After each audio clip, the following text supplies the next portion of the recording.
National. Para naman sa mga headlines ngayong araw ng Miyerkules. Senator Panfilo Ping LACSON uupo muli bilang chairperson ng Senate Blue Ribbon Committee. Pangulong Ferdinand Marcos Jr. mas palalakasin ang mining sector ng Pilipinas. Trump-Putin Summit nabinbin matapos tumanggi ang Russia sa ceasefire deal. U.S. Vice President J.D. Vance at Israeli Prime Minister Benjamin Netanyahu nag-usap na. At 63 katao patay sa salpukan ng 2 bus sa Uganda.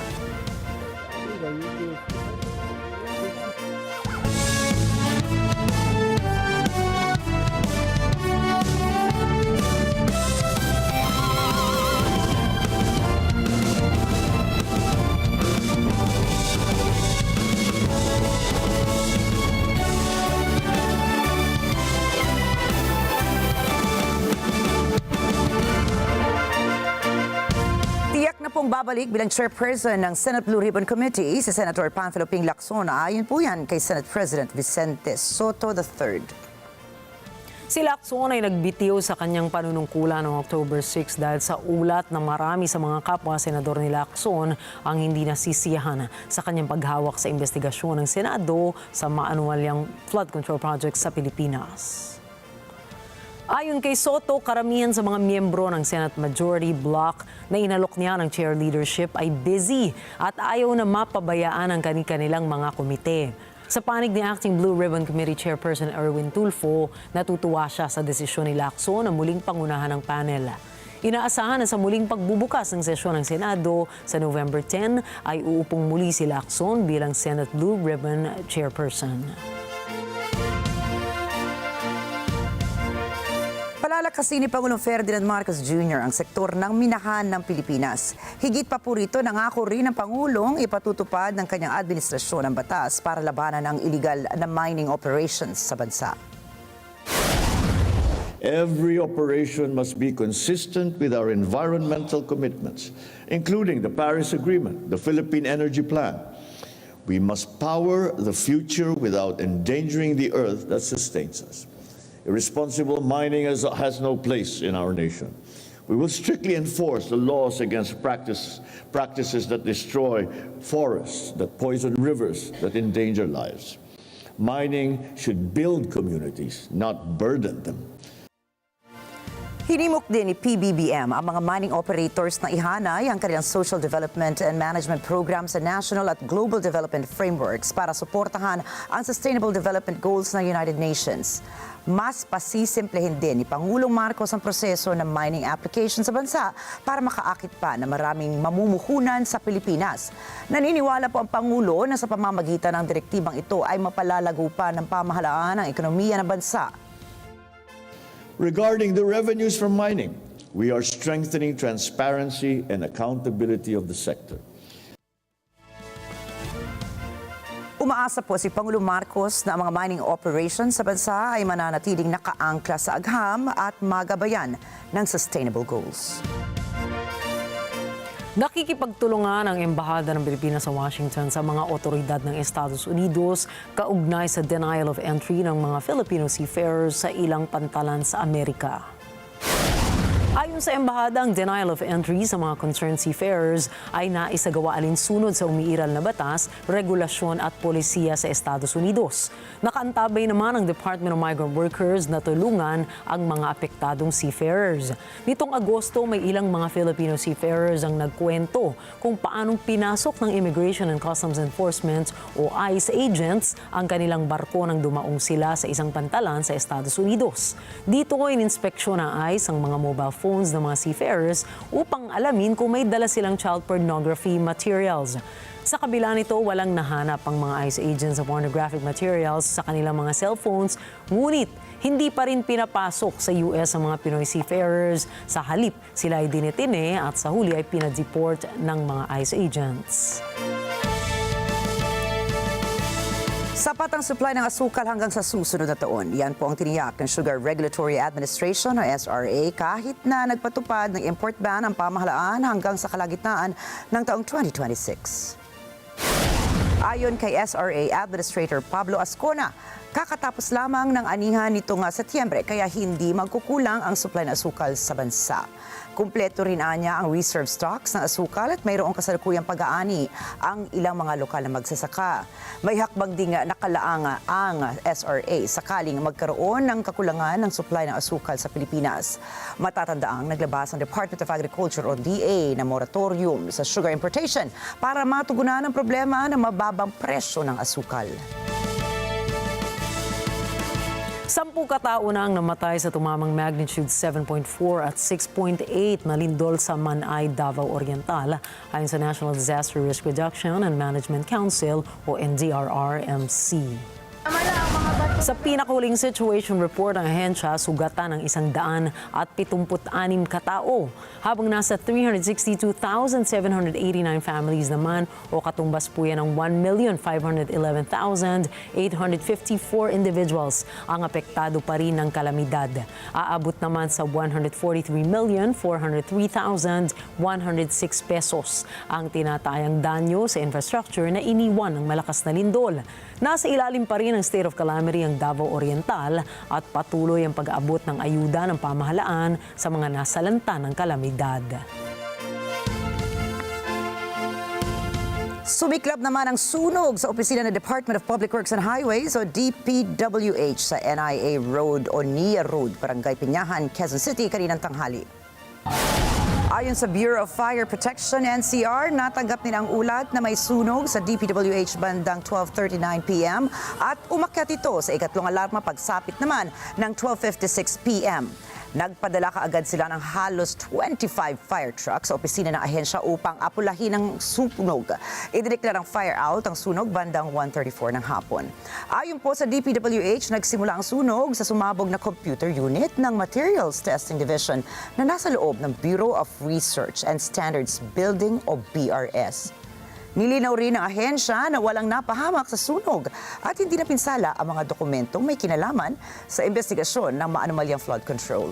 Nagpadala na ang DPWH ng investigation team upang matukoy ang kabuuang pinsala at maiwasan na maulit ang insidente. Nagpaalala ang Department of Labor and Employment o DOLE sa mga employer na dapat ay wasto at sapat ang makukuhang sahod ng kanilang mga empleyado itong papasok na long weekend at Bonifacio Day. Ayon sa inilabas ng Labor Advisory No. 13 Series of 2025 ng DOLE, ipatutupad ang mga patakaran sa pasahod sa October 31 hanggang November 1 ng mga special non-working holidays at November 30 naman o Bonifacio Day na isang regular holiday. Para sa special non-working holidays, ipatutupad ang no work, no pay maliban na lamang kung may napagkasundo ang collective bargaining agreement na nagbibigay ng bayad kahit walang pasok.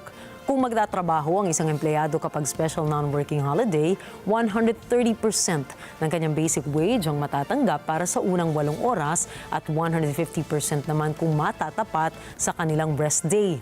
At kung sila ay mag-overtime, may dagdag na 30% ng hourly rate sa sahod. Para naman sa regular holiday, makatatanggap pa rin ng 100% na sahod ang isang empleyado kahit hindi pumasok basta't sila ay nagtrabaho o nakapag-file ng leave with pay bago ang regular holiday. Kung magtatrabaho naman, babayaran sila ng 200% ng basic wage para sa unang 8 oras at may karagdagang 30% kung matapat sa kanilang rest day. Maging sa kanilang overtime ay may dagdag na 30% ng hourly rate sa sahod kapag regular holiday. Mananatiling nasa tropical depression category si Bagyong Salome bago ito tuluyang humina at malusaw sa loob ng Philippine Area of Responsibility o PAR. Ayon po yan sa Pag-asa. Sa 8 p.m. bulletin ng State Weather Bureau, huling namataan si Bagyong Salome sa layong 160 kilometers silangan-silangan ng Itbayat, Batanes. Mayroon itong maximum sustained winds na 55 kilometers per hour at gustiness na aabot sa 70 kilometers per hour. Kumikilos ito sa bilis na 10 kilometers per hour sa direksyong Pakanluran, Hilaga o Silangang Kanluran. Sa ngayon po, nakataas ang Tropical Wind Cyclone Wind Signal No. 1 sa 3 lalawigan sa bansa. Ang mga ito po ay makikita nyo sa inyong mga screen.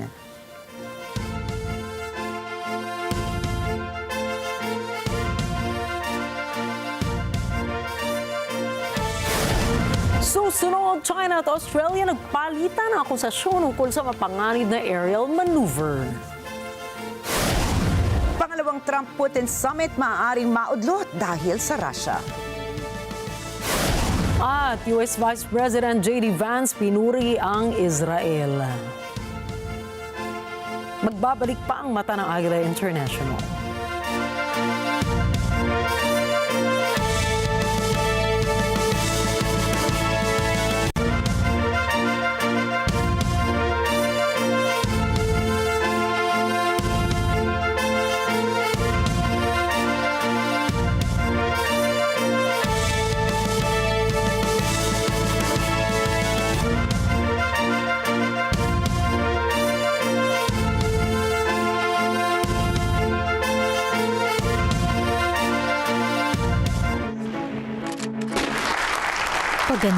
Paganda ang reputasyon ni Bernard.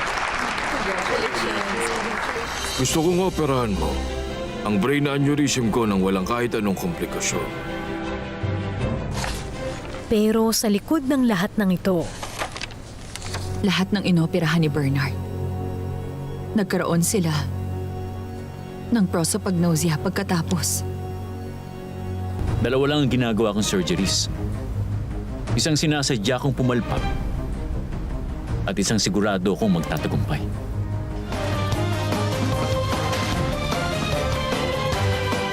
Syndrome. Gabi-gabi, 9 p.m. Dito lang sa Net 25. Let's net together. Sunnet 25. Sunnet 25. Fighting the caste system, India's marginalized Dalit women plant for self-determination. How Trump's federal budget cuts are endangering US national parks. And pressure to hit climate targets. We speak to Brazil's environment minister before the COP30. Global Us.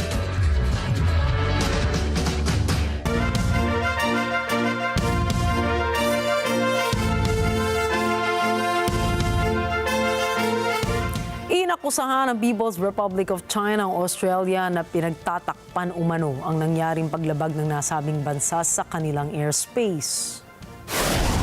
Nangyari ito matapos akusahan ng Australia ang isang Chinese fighter jet na nagpaputok umano ng flares sa harap ng isang Australian Maritime Patrol plane na nagdulot naman ng kaguluhan sa paglayag ng naturang aircraft. Ayon naman sa Chinese Defense Ministry, ang naturang akusasyon ng Canberra ay parte lamang ng isang cover-up na ginagawa nila upang mapagtakpan ang pagtawid ng isang Australian aircraft sa Chinese airspace sa ginawa nitong pagpatrolya sa West Philippine Sea malapit sa Paracel Islands. Tinawag ng Canberra ang ginawa ng Chinese jet na unsafe and unprofessional na ayon sa kanila ay lumabag sa International Aviation Code of Conduct. Ito ay nagpapakita ng patuloy na pag-akyat ng tensyon sa pagitan ng China at iba pang regional na mga bansa sa South China Sea na ngayon kinabibilangan na ng Australia dahil sa pagkakaalyado nito sa mga bansang itinuturing na karibal ng Beijing pagdating sa usaping teritoryo. These actions were unsafe and they were unprofessional. We regard the safety of our personnel as of the highest importance. We will continue to assert our rights under international law in terms of freedom of overflight and freedom of navigation. Arestado ang higit 2,000 katao na sangkot sa mga iligal na operasyon. Kasunod po yan ng pag-raid sa isang malaking online scam complex sa bayan ng Miyawadi na malapit sa border ng Myanmar at ng Thailand. Ayon sa inisyal na investigasyon, notorious ang KK Park Scam Complex sa pagre-recruit ng mga trabahador mula sa ibang bansa. Nakumpiska ng militar ng Myanmar ang nasa 30 Starlink satellite internet terminals na ginagamit sa scam operations. Kinumpirma rin ng mga otoridad na 260 gusali sa loob ng scam complex ang hindi rehistrado. Kaugnay po nito, pinutol na ng SpaceX ang kanilang serbisyo sa higit sa 2,500 na Starlink devices sa mga natukoy na scam hubs sa Myanmar. Muling naglunsad ng short-range ballistic missiles ang North Korea isang linggo bago magsimula ang Asia-Pacific Economic Cooperation o APEC Summit sa South Korea. Ayon sa militar ng Seoul, pinalipad ang missile patungo sa direksyong Hilagang Kanluran, karagatan ng Korean Peninsula ngayong Miyerkules. Mula nang maupo bilang bagong Pangulo ng South Korea si Lee Jae-myung, ay ito na ang unang beses na nagpalipad ang Pyongyang ng short-range ballistic missiles. Inaasahan na magkikita sina Lee at US President Donald Trump sa APEC Summit. May posibilidad ding magkita sina Trump at Chinese President Xi Jinping sa nasabing pagpupulong. Wala namang komento ang Pyongyang hinggil sa pahayag ng South Korean military. Sinisisi ni Ukrainian President Volodymyr Zelensky ang Estados Unidos tungkol sa biglang kawalan ng interes ng Russia sa diplomasya. Alamin po natin kung bakit mula kay Marjorie Quintos.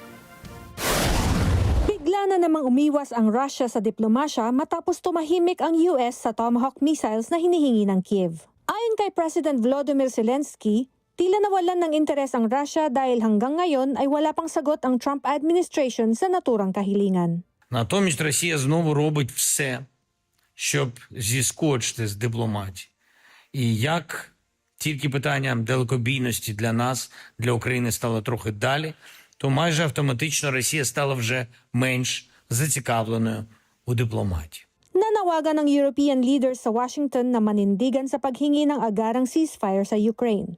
Sinigundahan naman ito ni Zelensky. Ми провели зустріч з президентом Сполучених Штатів Америки. Ми домовилися, що саме так спробуємо організувати діалог на лінії, яка є зараз. Саме таким був сигнал президента Трампа і його команді. Це було і публічно. Лінія фронту може бути початком дипломатії. Matagal nang iginigit ng Russia na isuko ng Ukraine ang mas maraming teritoryo nito bago umayon ang Moscow sa anumang ceasefire. Marjorie Quintos para sa Mata ng Agila International. Trusted, connected, on point. Nakabinbin ngayon ang isang planong summit sa pagitan ni US President Donald Trump at Russian President Vladimir Putin. Ito ay matapos tanggihan ng Russia ang agarang tikil putukan sa Ukraine. Ayon pa sa isang White House official, walang plano si Trump na makipagkita kay Putin sa mga darating na araw. Si Bernhard Gonzaga para sa balita. Sa Budapest, Hungary, sana isasagawa ang summit ng dalawang lider. Naunang inanunsyo ni US President Donald Trump na doon siya makikipagkita kay Russian President Vladimir Putin. Pero ngayon, wala na muna ang get-together sanang iyon dahil sa pagtanggi ni Putin sa isang agarang ceasefire sa Ukraine. Ayon kay Trump, walang dahilan para magkita sila ng kanyang Russian counterpart. No, I don't want to have a wasted meeting. I don't want to have a waste of time, so I'll see what happens. But we did all of these great deals, great peace deals. They're all peace deals. They're agreements, solid agreements, every one of them. But this one, and I said, go to the line of battle, the battlefield lines, and you pull back and you go home, and everybody take some time off because you got two countries that are killing each other. Two countries that are losing 5,000 to 7,000 soldiers a week. So we'll see what happens. We haven't made a determination. Sinabi ni Trump na pwede naman magkaroon ng development sa mga darating na araw. Samantala, ayon kay Ukrainian President Volodymyr Zelensky, ang pagpospon ng US na bentahan ang Ukraine ng long-range Tomahawk missiles ay dahilan kung bakit nabawasan ang interes ng Russia sa diplomatikong pagtatapos ng gera. Iginigit ang Moscow na dapat isuko ng Ukraine ang mas maraming lupain bago ito umayon sa ceasefire. Ayon sa Kremlin, walang malinaw na petsa para sa susunod na Putin-Trump summit. Sinabi rin ng Moscow na kailangan ng seryosong paghahanda para rito nakakain ng mas maraming oras. Bernhard Gonzaga para sa Mata ng Agila International. Trusted, connected, on point. Magsasagawa ng bagong panukala ang Europa at Ukraine upang mapagtibay ang tuluyang tigil putukan sa pagitan ng Russia at Ukraine. Pinaplano ng European Union o EU na magtatatag ng peace board na pamumunuan ni United States President Donald Trump upang masigurong may patutupad ang mga napagkasunduan. Nakapaloob sa proposal ang pagpapauwi sa lahat ng mga batang dinitini o dineport umano ng Russia, pagpapalitan ng mga bihag at pagbibigay ng security guarantees sa Ukraine para magkaroon ito ng mas malakas na depensa. As we heard from Minister Subiha, Russia's terror attacks on the energy grid are intensifying. Russia seeks to inflict as much harm on the civilians as possible. So today we invited the European Commission to propose additional measures to better support Ukrainian energy security. Iginiit rin ng EU na isasama rin sa proposal ang pondo para sa rehabilitasyon ng Ukraine, roadmap para sa pagpasok ng Kiev sa European Union at ang unti-unting pag-aalis ng mga sanctions laban sa Russia. I think President Trump is sincere in trying to end this war. That is very clear. We also want to end this war. Ukrainians definitely want to end this war. Who doesn't want to end this war is Russia. We should not be distracted. I think our course here is very, very clear. Our point is that we have to make also Russia to want peace. And that's why we are working, also trying to convince our allies all across the world that nothing can come out of these meetings if Ukraine or Europe is not part of it. Inaasahang magtitipon ang humigit kumulang 35 mga kaalyado ng Ukraine sa isang summit sa London upang pag-usapan ang long-term support para sa Kiev. Panibagong sanctions ang ipinataw ng United Nations at ng Estados Unidos sa dating Haitian Palace Security Chief at sa leader ng isang downtown Port-au-Prince gang. Net 25 correspondent NJ Guzman para sa report. Kabilang sa bagong UN at US sanctions laban kina Bel Air gang leader Kempes Sanan at ex-Palace Security Chiefs Dimitri Herard ang travel bans, asset freezes, arms embargo, fund reduction at firearms control. Ito ay sa gitna ng patuloy pa ring pagdaloy ng iligal na armas sa bansa na dumadaan sa port sa Florida at sa Dominican land border nito. These sanctions are key components of a broader international effort to promote peace and stability in Haiti and within the region. Just a few weeks ago, this council passed a resolution for a gang suppression force and a UN support office. These measures restore security in Haiti and bring gangs to their knees. Efforts to tackle immediate security threats in Haiti support a broader approach to address the multifaceted drivers of instability. Target ng bagong sanctions sina Sanon at Herard. Si Herard ay nagsilbi sa panahon ng 2021 assassination ni Haitian President Jovenel Moïse. Nakatakas siya sa pagkabilanggo na magkaroon ng mass jailbreak noong isang taon. That approach includes holding accountable those fueling further violence. We welcome designating 2 individuals today. Kempes Sanan, the leader of the Bel Air gang, who has played a significant role in consolidating gang power in Port-au-Prince, and Dimitri Herard, who has played a key role in enabling the activities of criminal networks and gangs in Haiti. Ayon sa kinatawan ng US sa UN, may mga susunod pang papatawan ng sanctions. The list is not complete. There are more enablers of Haiti's insecurity invading accountability. We call on council members to provide full and unqualified support to these designations as we move forward.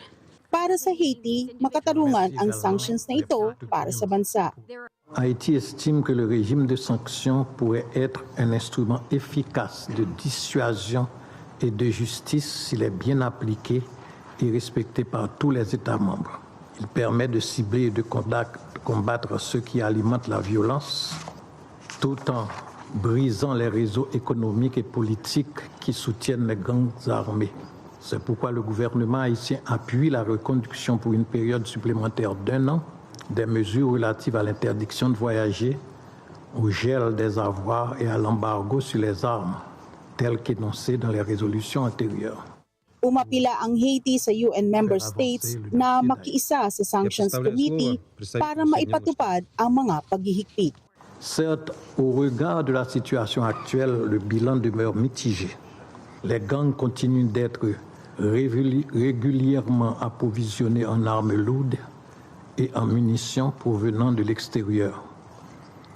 Lançons donc un appel pressant à chaque État, et particulièrement aux États voisins d'Haïti, pour qu'il fasse preuve de la plus grande vigilance dans le contrôle du transfert des armes, de munitions et de matériel connexe et qu'il coopère vraiment avec le comité de sanctions et son groupe d'experts pour garantir une application réelle et transparente des mesures adoptées. Maraming taon nang naglalabanan ang Haitian police at gangs. Ilang taon na rin kontrolado ng mararahas na grupong kriminal ang kabisera. Lumawak na rin ang kapit nila sa ibang mga bahagi ng bansa. Higit 1.3 million na katao na ang na-displace at libo-libo na ang nasawi dahil sa labanan. NJ De Guzman, Washington DC para sa mata ng Agila International, trusted, connected, on point. Nagkagulo sa bansang Cameroon matapos muling manguna sa partial tally ng eleksyon si Cameroon President Paul Biya. Nagprotesta sa Yaounde at Garoa ang mga taga-suporta ng oposisyon. Gumamit ng tear gas sa mga otoridad para mapaalis sila at humupa ang tensyon sa mga nasabing lugar. Idineklara ni Isa Chiroma, kalaban ni Biya sa presidential election, na siya ang tunay na nanalo at nagbabalang magkakagulo kung may ibang resulta. Sinabi rin ng mga rallyista, minanipula umano ang nasabing bilangan at dapat ay kay Chiroma ibigay ang pwesto sa pagka-presidente. Mahigit 20 kataong naaresto sa mga kilos protesta at ilan sa kanila ay kakasuhan ng incitement to rebellion at insurrection ayon sa Interior Ministry. Isa naman ang naiulat na nasawi matapos magpaputok ng baril ang mga otoridad upang itaboy ang mga rallyista. Patuloy namang nananawagan ang pamahalaan sa publiko na kumalma at magtiwala habang hinihintay ang opisyal na resulta ng halalan ngayong linggo. Better than expected. Yan po ang pahayag ni US Vice President J.D. Vance kaugnay ng pagpapatupad ng tigil putukan sa Gaza. Sa pagbisita ni Vance sa Civilian Military Coordination Center, sinabi nitong malaki ang naging tulong ng pamahalang Israeli sa pagsasakatuparan ng ceasefire. Well, good afternoon, everybody. It's great to have you. Look, I think that we are 1 week into President Trump's historic peace plan in the Middle East, and things are going, frankly, better than I expected that they were. This is a very, very tough situation. You have two peoples, two enemies who have fought a very tough conflict against each other. You have a terrorist organization on one hand that murdered a lot of innocent people. You've got an Israeli army that was defending itself on the other that has learned a lot over the past couple of years. And of course, you have an innocent civilian population in Gaza that's caught in the middle. Kasama ni Vice President Vance sa press conference na U.S. Special Envoy Steve Witkoff at U.S. Presidential son-in-law Jared Kushner. Sinabi rin ni Vance na patuloy ang pagtukoy sa mga bangkay ng mga bihag na nasawi sa Gaza. Subalit, inamin din niya na hindi ito kaagad na mariresolba.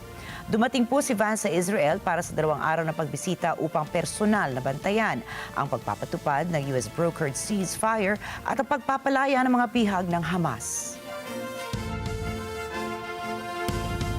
Nagdeklara ang interim president na si Jose Heri ng 30-day state of emergency kahapon sa Lima at province of Callao bilang tugon sa patuloy na pagtaas ng krimen sa bansang Peru. Inanunsyo ito kasunod ng naganap na anti-government protest sa bansa. Ayon kay Heri, ang hakbang na ito ay magbibigay daan sa pagsasanib puwersa ng mga militar at pulisya upang mapanatili ang kaayusan sa publiko. Compatriotas, la delincuencia ha crecido de manera desmesurada en los últimos años, causando un enorme dolor en miles de familias y perjudicando además el progreso del país. Pero esto se acabó. Hoy empezamos a cambiar la historia en la lucha contra la inseguridad en el Perú. El estado de emergencia aprobado por el Consejo de Ministros entra en vigencia a las 00 horas y por 30 días en Lima Metropolitana y el Callao y presenta un nuevo enfoque. Nagpatupad rin ang dating Pangulo ng Peru na si Dina Boluarte ng kaparehong 30-day state of emergency bilang tugon sa usaping pangseguridad noong Marso. Ngunit ayon sa analysts at security forces, kaunti lamang ang naitutulong ng paulit-ulit na deklarasyong ito sa pagbawas ng mga krimen. Magandang simula laban sa impluwensya ng China sa industriya. Obserbasyon po ito ng isang mining equity analyst ukol sa nabuong Critical Minerals Agreement sa pagitan ng Estados Unidos at ng Australia. Net25 Australia correspondent Emmy Kapilitaroha para sa report. Good start ang US-Australia deal para kontrahin ang hawak ng China sa industriya ng critical mineral supply. Pero ayon kay mining equity analyst Daniel Morgan, hindi sapat ito para palawakin ang supply chains. I would say that today's agreements do not in and of themselves break China's dominance of the industry. But it is a good start if viewed through the lens of trying to diversify away from China's dominance of it. Sa ilalim ng deal na nilagdaan ni US President Donald Trump at Australian Prime Minister Anthony Albanese, mag-i-invest ang dalawang bansa ng hindi bababa ng tig-1 bilyong dolyar sa darating na 6 na buwan sa mining at processing projects. Gayon din ang pagtatakda ng price floor para sa critical minerals. In about a year from now, we'll have so much critical mineral and rare earths that you won't know what to do with them. They'll be worth about $2. Pero ayon kay Morgan, higit pa ang kakailanganin upang makamit ang layunin ng kasunduan. But it's going to require years of focus from multiple governments and is also going to require a lot of money, a lot of investment. And so, yeah, I don't think this is a quick fix. If you look at, some of President Trump's remarks as part of this, he flippantly or somewhat flippantly said there's going to be a huge supply of these critical minerals within 12 months' time, which I don't think is possible to have that in 12 months' time. These things take years to achieve. Binigyang diin ni Morgan kung paano magagamit ang deal bilang balangkas para sumulong ang mga pag-uusap. It looks like the agreement has given a 6-month time frame for a whole bunch of things to happen. I think that's a reasonable time frame, but you would want, and the markets would expect that there'd be a lot of ancillary announcements in that time and a lot of bilateral discussions, government to company, government to government, to just ink in various agreements to get investment happening and get actual shovel-ready projects to begin shoveling. Nag-issue ang US Export-Import Bank ng 7 letters of interest o LOIs para sa $2.2 billion na financing. Binubuksan nito ang may $5 billion na kabuang investment para isulong ang critical minerals at supply chain security projects sa pagitan ng dalawang bansa. Emi Capilita Roja para sa Mata ng Agila International, trusted, connected, on point. Umaasa ang United Nations na tuloy na ang tigil putukan sa pagitan ng Hamas at Israel. Hinikayat ng ahensya ang mga partido na manatiling tapat sa nilagdaang ceasefire deal. Si Anjo Milano para sa balita. Nag-resume na ang Gaza ceasefire matapos mamatay sa isang pag-atake ang 2 sundalo ng Israel. Sinundan ang nasabing insidente ng tuloy-tuloy na airstrikes na ikinamatay ng 26 na katao. Matapos ipahayag ng Israel na nag-resume na muli ang tigil putukan, sinabi ni United Nations spokesperson Stephanie Dujarric na ikinalugod ng ahensya ang muling pagtupad ng Hamas at Israel sa kasunduan. We are encouraged that the parties have reaffirmed their commitments to implementing the ceasefire in Gaza and commend the steadfast efforts of the mediators. Gayunman, ipinahayag ni Dujarric ang pangamba tungkol sa karasang nagaganap pa rin sa teritoryo. We do, however, remain concerned by all acts of violence in Gaza and the reported attacks and strikes that took place yesterday. We urge all parties to honor all of their commitments to ensure the protection of civilians and avoid any actions that could lead to a renewal of hostilities and undermine humanitarian operations. Idiniin muli ni Dujarric ang panawagan na isoli na ang mga labi ng nasawing hostages. We reiterate the Secretary General's call for the release of all the remains of all deceased hostages. Ininatali rin ni Dujarric ang progreso ng aid distribution sa teritoryo. Over the weekend, we and our partners continued to collect aid from the Kareem Shalom Kisufim crossings. This included postpartum hygiene kits, medical supplies, fuel, food, and water.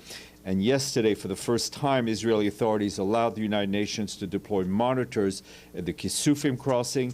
This is, of course, a welcome development as it will provide us with much needed visibility into that segment of the pipeline. Samantala, tiniyak ni US President Donald Trump na nakapwesto pa rin ang ceasefire at maaring hindi naman sangkot ang Hamas sa mga paglabag. Nakapasok ng muli ang aid sa Gaza noong Lunes. Ayon sa Israeli military, pinuntiryan nila ang Hamas targets sa enclave, kabilang ang field commanders, gunmen, isang tunnel at taguan ng armas. Naunang naglunsad ng anti-tank missile ang mga militante na ikinimatay ng 2 Israeli soldiers. 26 ang namatay sa pag-atake ng Israel, kabilang ang isang babae at isang bata. Andrew Milano para sa mata ng Agila International, trusted, connected, on point. Susunod, higit 60 katao patay sa salpukan ng 2 bus sa Uganda. Oklahoma City Thunder wagi sa pagbubukas ng bagong NBA season. At SB19 humakot ng gantimpala sa Filipino Music Awards 2025. Mga detalye po ng mga balita niyan at iba pang mga balita sa pagbabalik pa rin ng Mata ng Agila International.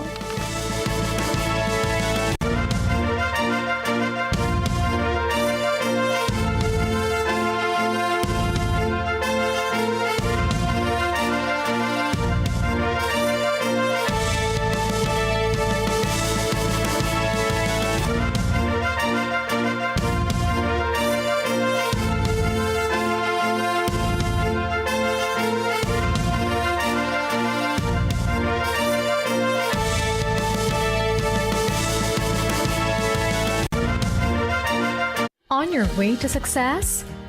Start with the best. New Era University, where we guide every individual to their natural state of excellence.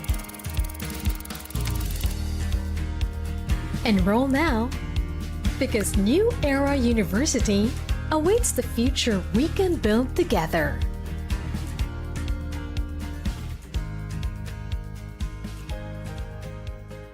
We are now open for business.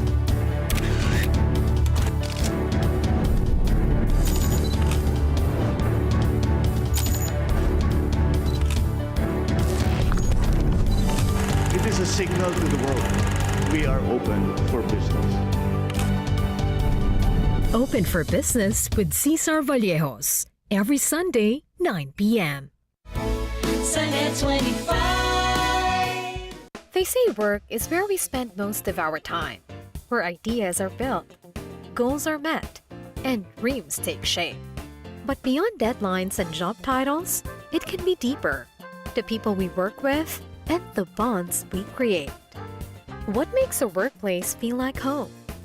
How do we build a culture that feels like family, where care, connection, and collaboration thrive?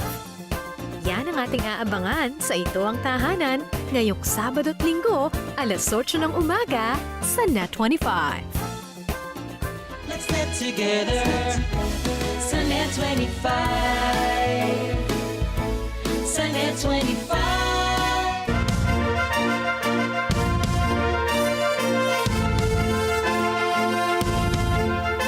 Sampot sa isang road accident ang isang cement mixing truck sa China.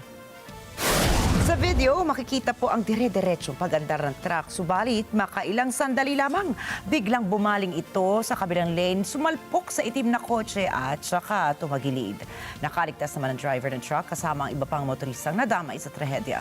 Sa ulat ng pulisya, nawala ng kontrol sa kanyang minamaneho ang truck driver.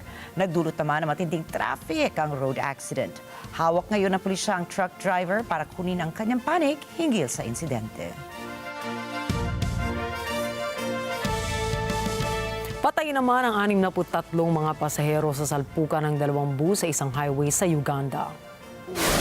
Sa police report, madaling araw nangyari ang trahedya. Sinubukan ng 2 bus na mag-overtake sa mga sasakyan na nasa harap nila, ngunit humantong ito sa harapang pagsalpok ng 2 six-wheeler sa kalsada. Inaalam na ng Uganda Police Force kung nakainom ba ang driver ng bus bago maganap ang insidente. Hindi nakaligtas ang 38 katao sa Nigeria matapos sumabog ang isang tumagilid na fuel tanker sa bayan ng Eza. Ayon sa lokal na ulat, maraming tao ang nagmatigas na sumalok ng langis mula sa tumaob na tanker. Dahil sa nag-spark ang isang bahagi ng sasakyan ay sumiklab at sumabog ito. Aabot po sa 17 katao naman ang napaulat na nasaktan sa trahedya. Kasalukuyan ang mga ito ay ginagamot sa Badeji Clinic at Eza Dispensary Hospital. Nagsagawa na ng investigasyon ng Federal Safety Corps para tukuyin ang sanhi ng insidente. Isang magnitude 6 na lindol ang yumanig sa bahagi ng San Jose, Costa Rica nitong Martes. Ayon sa European Mediterranean Seismological Center o EMSC, tumama ang lindol pasado alas 9 ng gabi na may lalim na 31 kilometers. Sa ulat, nagdulot ito ng light to moderate damage sa mga gusali at infrastruktura. Patuloy pa ang pagsusuri ng mga kinaukulan sa nangyaring paglindol na ito sa Costa Rica.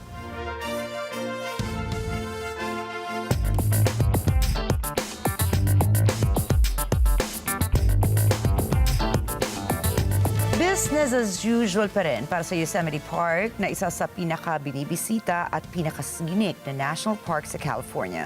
Ito ay kahit na kulang ang kanilang staff dahil sa patuloy na US government shutdown. Cherry Recolizado para sa report.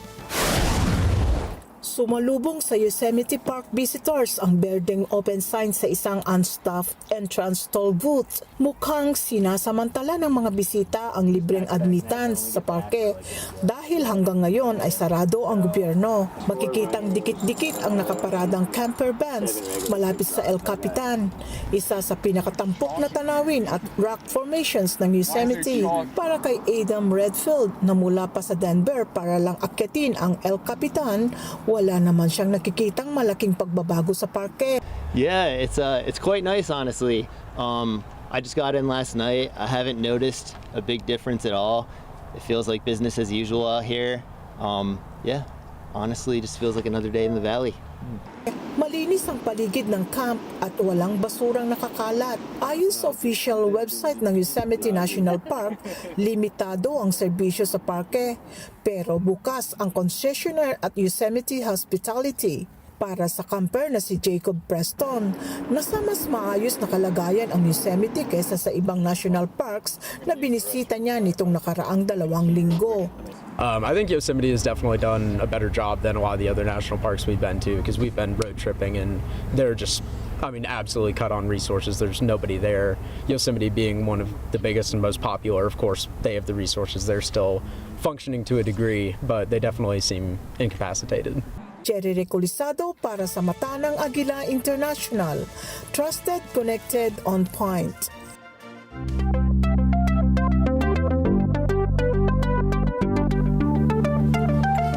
Sa 15 ng Disyembre, isasara ng Meta ang Windows at Mac versions ng Messenger app. Ibig sabihin, hindi na makaka-login ang mga kaukulang users sa naturang app. Dahil rito ay dadalhin na lamang ng app ang mga users sa Facebook desktop app o kaya ay sa website para ma-view, makapag-send o makatanggap ng messages. Makatatanggap naman ng in-app notification ng mga users 60 araw bago isara ang Messenger app. Pero ngayon ang Meta sa lahat ng desktop users na gumagamit ng app, tiyakin na maiiging nakasetup ang PIN sa desktop app bago lumipat sa web version ng Messenger. Ililunsad naman po ng OpenAI ang sarili nitong web browser na Atlas na direktang kalaban ng Google Chrome. Ito ay dahil sa mas marami gumagamit ng artificial intelligence or AI para maghanap ng impormasyon online. Ayon sa OpenAI, layunin ng Atlas na gawing AI-powered search portal ang ChatGPT na may higit 800 million users sa buong mundo. Sa pahayag ni OpenAI CEO Sam Altman, ito ay isang once-a-decade opportunity para baguhin ang paraan ng paggamit ng browser. May premium feature ang Atlas na tinatawag na Agent Mode kung saan ang AI na mismo ang nagsa-search at nagna-navigate sa internet para sa user. Ang Atlas ay unang ilalabas sa Apple laptops bago maging available sa Windows, iOS at Android devices. Gayunpaman, ayon sa mga analysts, malaking hamon pa rin ang makipagkumpetensya sa Google Chrome na may humigit kumulang billion users.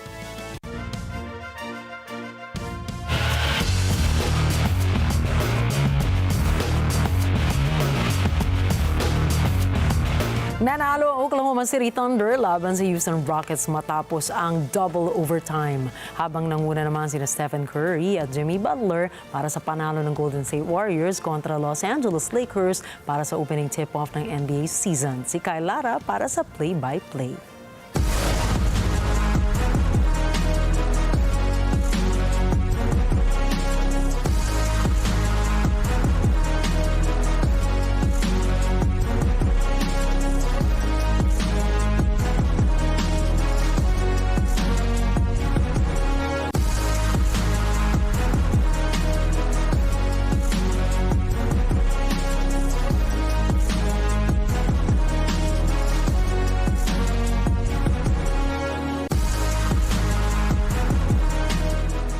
Nagbigay ng isang kapana-panabik na laban ang koponan ng Oklahoma City Thunder at Houston Rockets para sa opening tip-off showdown ng NBA season.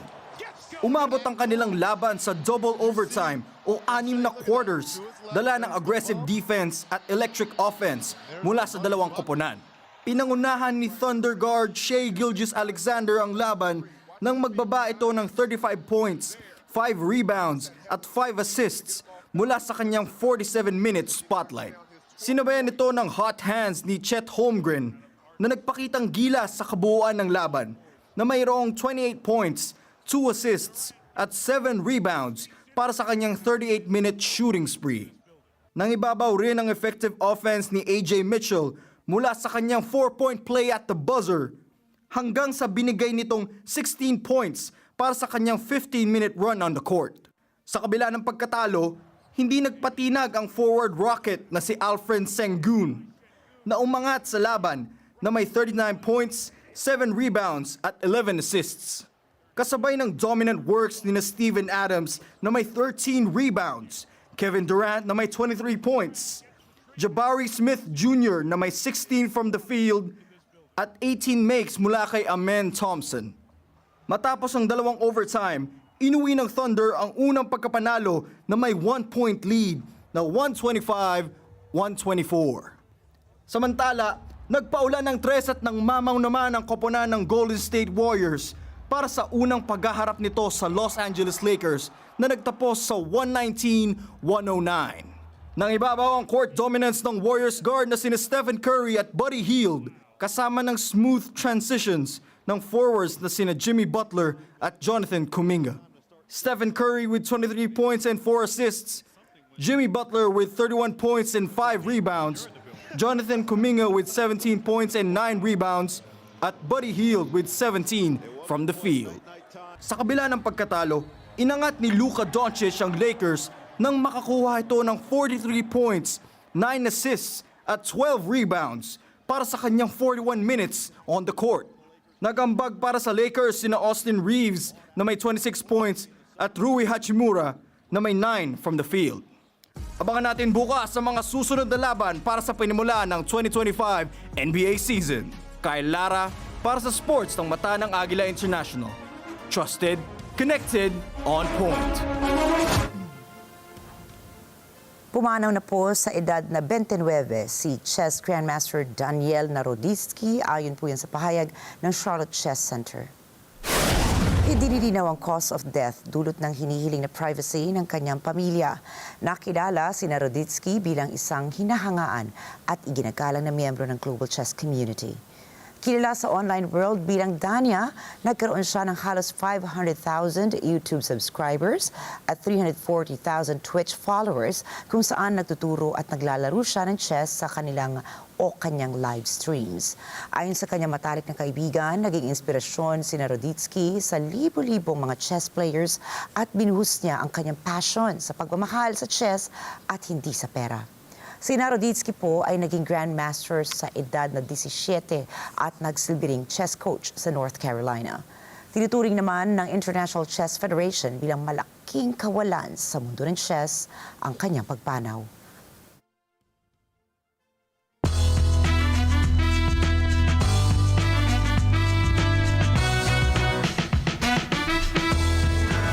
Tinaguri ang oldest daytime Emmy winner, British broadcaster at biologist na si David Attenborough matapos itong maparangalan ng Outstanding Daytime Personality sa edad na 79.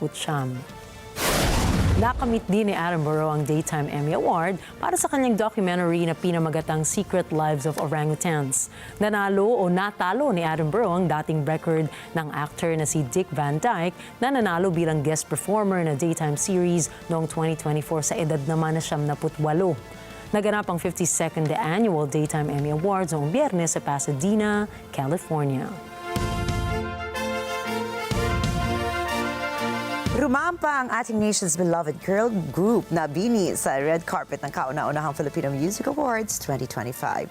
Nakasama rin ng BINI ang ilan sa mga top music artists sa mundo ng original Filipino music or OPM na pinarangalan para sa kanilang husay at talento sa larangan ng musika. Blair Cabani para sa balitan yan. We are here not just for the award, we are all winning in life.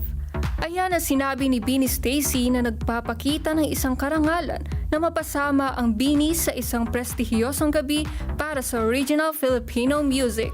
Nagpasalamat ang BINI sa lahat ng blooms at mga humahanga sa kanilang musika hindi lamang sa Pilipinas, kundi sa buong mundo. Sa gabi ng Filipino Music Awards, nagsama-sama ang mga biggest artists at influential figures sa industriya ng OPM bilang pagkilala sa kanilang kontribusyon sa lalong lumalawak na industriya ng musika. Hindi rin makukumpleto ang gabi kung wala ang world-dominating performance ng ating beloved girl group na nagbibigay ng tuwa at kulit sa lahat ng Pinoy, lalo na sa kani-kanilang first love.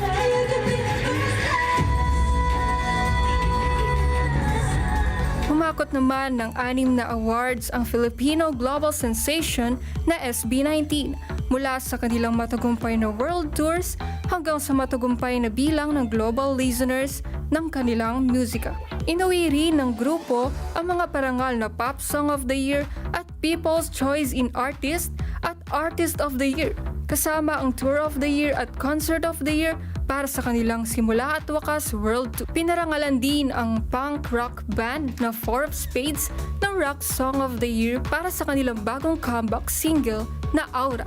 Nabigla ang lahat ng tagahanga sa kanilang muling pagbabalik makalipas ng halos 5 taon nilang hiatus. Kaya't nagpapasalamat sila sa lahat ng fans na umaasang makikita sila muli. Kasabay nito ang parangal na R&B Song of the Year para sa Filipino singer-songwriter and musician na si Dionella para sa kanyang hit single na Marilag.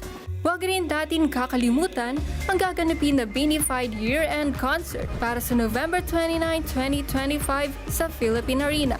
Mag-avail na ng inyong tickets para sama-sama tayong magsaya with a cherry on top. Sabay-sabay tayong magsalamin-salamin, mag-blink twice, at laging magsaya with zero pressure. Blair Cabanit para sa mata ng Agila International. Trusted, connected, on point. Sa ibang balita, tila naging golden ang natural desert poplar forest ang matatagpuan sa Luntai County sa Xinjiang, China. Namumukod tangi ang ginintoang kulay ng mga poplar forest na ito na tila bumabagay sa kalangitan at umakit sa mga turista upang pasyalan at masdan ng tanawin.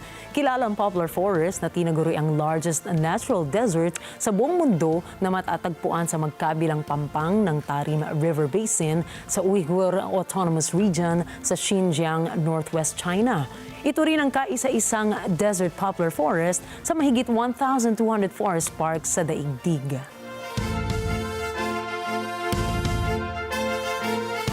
Nais ni US President Donald Trump na magpatayo ng isang triumphal arch sa tapat po yan ng Lincoln Memorial sa Washington, D.C. bilang bahagi ng kanyang panibagong plano na baguhin ang anyo ng kabisera ayon sa kanyang estilo. Itatayo ang tinatawag na Arc de Trump upang gunitain ang ika-250th anniversary ng bansa sa susunod na taon. Inilabas si Trump noong nakaraang linggo ang mga disenyo ng nasabing istruktura sa isang pagpupulong sa Oval Office. Hindi naman nilinaw ni Trump kung magkano ang aabuting halaga sa pagpapagawa ng nasabing istruktura.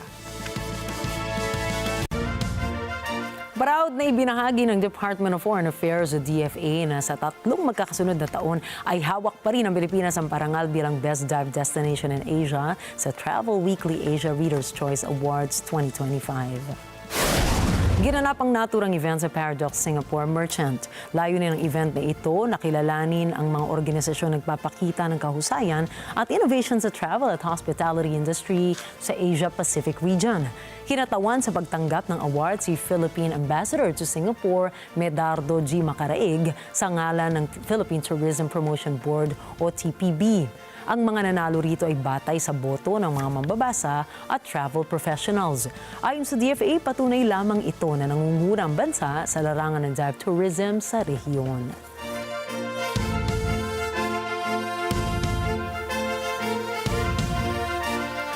Ang ganda. Kaya naman 'di ba parang katubigan nga, parang malalim na karagatan nitong ating mga kasuotan. na feel natin na ayun ang ating magiging last story. Natin na magkakaroon yan. Pero ang galing naman talaga, ang ganda naman kasi talaga ng Pilipinas, bukod tangi. Kaya sana bago natin pangarapin na mag-around the world, dito po muna tayo sa ating bansa. Dahil kung yung iba nga mga nationalities talaga nag-iipon para makapunta at appreciate para makapunta sa Pilipinas. Sana rin ay tayo, nandito na tayo.